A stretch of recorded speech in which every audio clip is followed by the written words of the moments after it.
فاتحة واسقافتشون بربادة بيفما وجين عارفكم أني وأني أبشادة أني أبشادة أورمو نمني نما قدون جرا هنجرا إيه أورما تو بربادة إيه أورمو تو بربادة سبب نساء ونقافت تاي سيفاني بسودان دا أبا ما نجد سبب بس أحمد بسنا بالي تدول أبا ما هي ما سبب أحمد بسنا بالي تدول إني خلاص أني نما ديبي سودان دا إيه أورما سيقول أبي ما بدي Aishi lakosi sana filatika. Inka abduma kakek.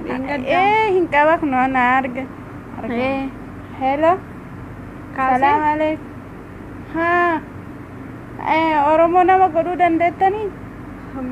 Isna majjedam tansa. Ha Oromo na gotani barbadet. Ani abasha da abasha. Abasha. Sababbi sana gafatte.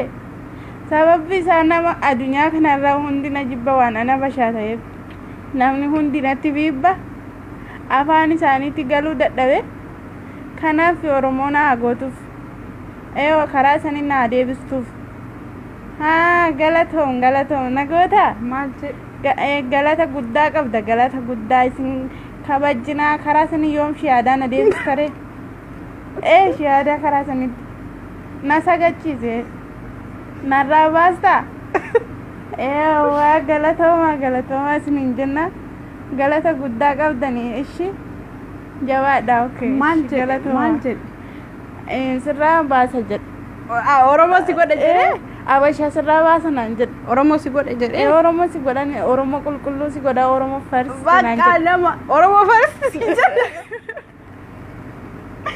bakka ammaatti nama abashaa ta'e Oromoo akka goosisu Ahmed erga anillee hintinni maa garuu alamuu waan abashaan dubbadhu Oromoo malee okay